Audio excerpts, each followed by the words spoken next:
ఈ నోటు ఉండబట్టి నా ఫ్రెండ్ కాడ 5 ఏళ్ళు పైన అయింది అంట. కానీ యూట్యూబ్లో ప్రతి ఒక్కరు అమౌంట్ 10 రూపీస్ నోట్కి చాలా అమౌంట్ ఇస్తున్నా అని చెప్పి నా ఫ్రెండ్ బాధపడుతున్నావు. యూట్యూబర్ ఉండి నా దగ్గర ఇది ఉందిరా అని చెప్పినా కూడా నువ్వేం పట్టించుకోవట్లేదని నా ఫ్రెండ్ బాధపడుతుండు. అందుకోసం ఒక వీడియో తీస్తున్నా ఫ్రెండ్స్. నోటు కూడా చూడండి, front side back side video తీస్తున్నాను.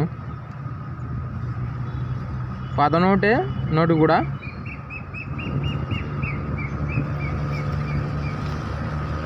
వన్ కార్డు ఉండబట్టి నేను కూడా చూడబట్టి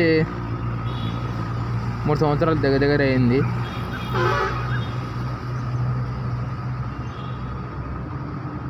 ఎవరికైనా ఈ నోట్ చూసి ఒకవేళ మీకు